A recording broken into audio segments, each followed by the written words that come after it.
નમસ્કાર. ક્યારેય વિચાર્યું છે કે ભારત આટલો મોટો, આટલું વૈવિધ્યસભર દેશ પોતાના પર્યાવરણનું રક્ષણ કરે છે કેવી રીતે? આ એક ખૂબ જ મોટો અને જટિલ સવાલ છે.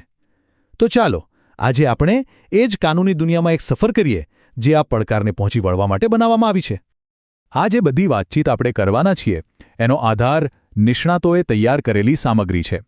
અને અમારો પ્રયાસ બસ એટલો જ છે કે આ ઊંડાણપૂર્વકનું જ્ઞાન એકદમ સરળ ભાષામાં બધા સુધી પહોંચે.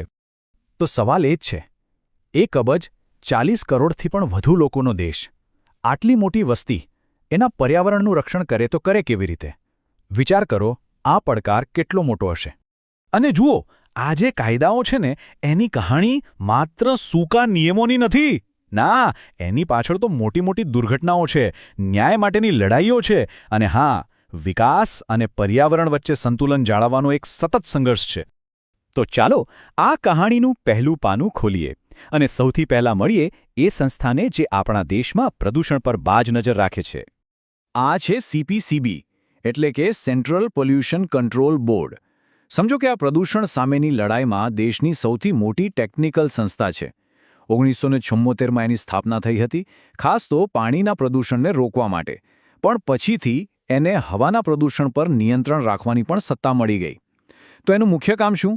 આખા દેશમાં પાણી અને હવાની ક્વોલિટી કેવી છે એ ચેક કરતા રહેવાનું.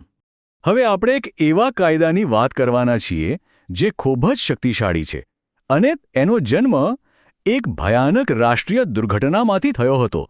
વાત છે 1984ની ભોપાલ ગેસ દુર્ઘટના. એ દુર્ઘટનાએ આખા દેશને હલાવી દીધો હતો, અને ત્યારે સરકારને સમજાયું કે પર્યાવરણની સુરક્ષા માટે એક ખૂબ જ મજબૂત, એક વ્યાપક કાયદાની તાત્કાલિક જરૂર છે. અને બસ એનું જ પરિણામ હતું 1986માં આવેલો પર્યાવરણ સુરક્ષા અધિનિયમ. આ કાયદાને એક મજાનું નામ મળ્યું છે, અમ્બ્રેલા એક્ટ, એટલે કે છત્રી કાયદો. કેમ? કારણ કે જેમ છત્રી આપણને વરસાદથી બચાવે, એમ આ કાયદો પર્યાવરણના તમામ મુદ્દાઓને, પછી એ પાણીનું પ્રદૂષણ હોય, હવાનું હોય કે બીજું કંઈ પણ, બધાને પોતાની નીચે આવરી લે છે. એ બધા વચ્ચે એક કડીનું કામ કરે છે. અને આ કાયદાની તાકાત કેટલી છે એનો અંદાજ લગાવો. સરકાર આ કાયદા હેઠળ કોઈ પણ ઉદ્યોગને બંધ કરવાનો આદેશ આપી શકે છે. એટલું જ નહીં, કોર્ટનો ઓર્ડર વગર જ એ ઉદ્યોગનું પાણી અને વીજળી કનેક્શન પણ કાપી શકે છે.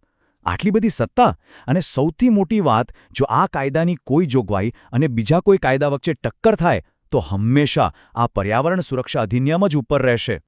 કાયદા તો બની ગયા, પણ ન્યાયનું શું? એટલે જ હવે આપણે વાત કરીશું એક એવા ખેલાડીની જેનું કામ છે પર્યાવરણને લગતા કેસમાં ફટાફટ ન્યાય અપાવો. હા, એક ખાસ કોર્ટની. આ નંબર પર ધ્યાન આપો, 6. શું લાગે છે આ માત્ર એક આંકડો છે? ના, આની પાછળ એક ખૂબ જ રસપ્રદ વાત છુપાયેલી છે. આ 6 છે મહિનાઓની સંખ્યા. હા, નેશનલ ગ્રીન ટ્રિબ્યુનલ, જેને આપણે NGT કહીએ છીએ, એની પાસે કોઈપણ કેસનો નિકાલ કરવા માટે ફક્ત અને ફક્ત 6 મહિનાનો સમય હોય છે. તમે વિચારો, આટલી ઝડપ! આ જ વાત NGTને પર્યાવરણીય ન્યાય માટે દુનિયાની સૌથી ફાસ્ટ સંસ્થાઓમાંની એક બનાવે છે. ખબર છે, 2010માં જ્યારે NGT બન્યું ત્યારે ભારત દુનિયાનો માત્ર 3જો દેશ હતો જેની પાસે આવી ખાસ ગ્રીન કોર્ટ હતી, અને વિકાસશીલ દેશોમાં તો પહેલો. અને એની કામ કરવાની રીત પણ અલગ છે. એ એકદમ કડક કાયદાકીય નિયમોને બદલે કુદરતી ન્યાયના સિદ્ધાંત પર ચાલે છે. મતલબ કે જે સાચું અને વ્યાજબી હોય એના પર વધુ ફોકસ કરે છે. સારું, અત્યાર સુધી આપણે પ્રદૂષણ અને કોર્ટની વાત કરી. હવે ચાલો એક એવા મુદ્દા પર જઈએ જે ખૂબ જ સંવેદનશીલ છે, જંગલો અને જંગલોમાં રહેતા લોકો. અહીં ઘણીવાર બે સાચા ઉદ્દેશ્યો એકબીજા સાથે ટકરાય છે. જુઓ, અહીંયા એક મોટો દ્વિધા છે. એક બાજુ છે 1988ની નેશનલ ફોરેસ્ટ પોલિસી. એનો ટાર્ગેટ શું છે? દેશની 33% જમીન પર જંગલ હોવું જોઈએ. બરાબર. હવે બીજી બાજુ છે 2006નો ફોરેસ્ટ રાઇટ્સ એક્ટ. એ શું કહે છે? કે જે લોકો પેઢીઓથી જંગલમાં રહે છે એમના હકનું રક્ષણ થવું જોઈએ. તો હવે સવાલ એ છે કે જંગલ બચાવવું કે પછી ત્યાં રહેતા લોકોના અધિકારો? આ તો અસલી સંતુલન છે.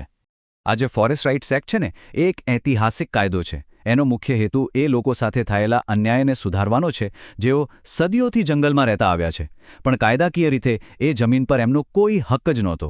આ કાયદો એ ઐતિહાસિક ભૂલને સુધારવાનો એક પ્રયાસ છે. ફરી એકવાર એક નંબર, 4 હેક્ટર. શું સંબંધ છે આ આંકડાનો જંગલ અને ત્યાં રહેતા લોકોના અધિકારો સાથે? તો આ કાયદા પ્રમાણે જે પરિવાર લાયક ઠરે એ ખેતી કરવા માટે વધુમાં વધુ 4 હેક્ટર જંગલની જમીન પર પોતાની માલિકીનો દાવો કરી શકે છે.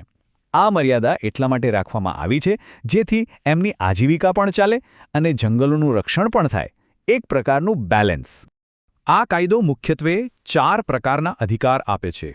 પહેલું, ટાઇટલ રાઇટ્સ, એટલે કે જે જમીન પર ખેતી કરે છે એની માલિકી.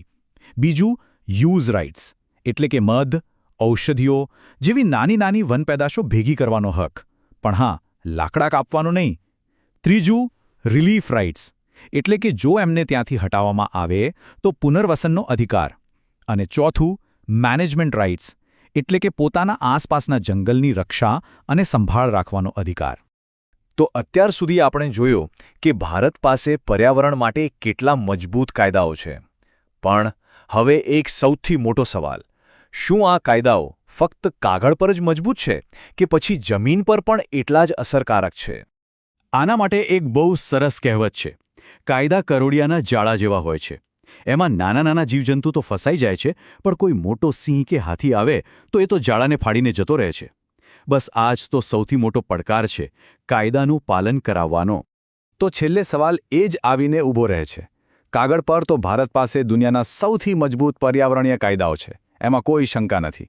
પણ શું હકીકતમાં આ કાયદાઓનું જાળું એટલું મજબૂત છે કે એ મોટા મોટા ઉદ્યોગો અને વિકાસના દબાણને ખમી શકે?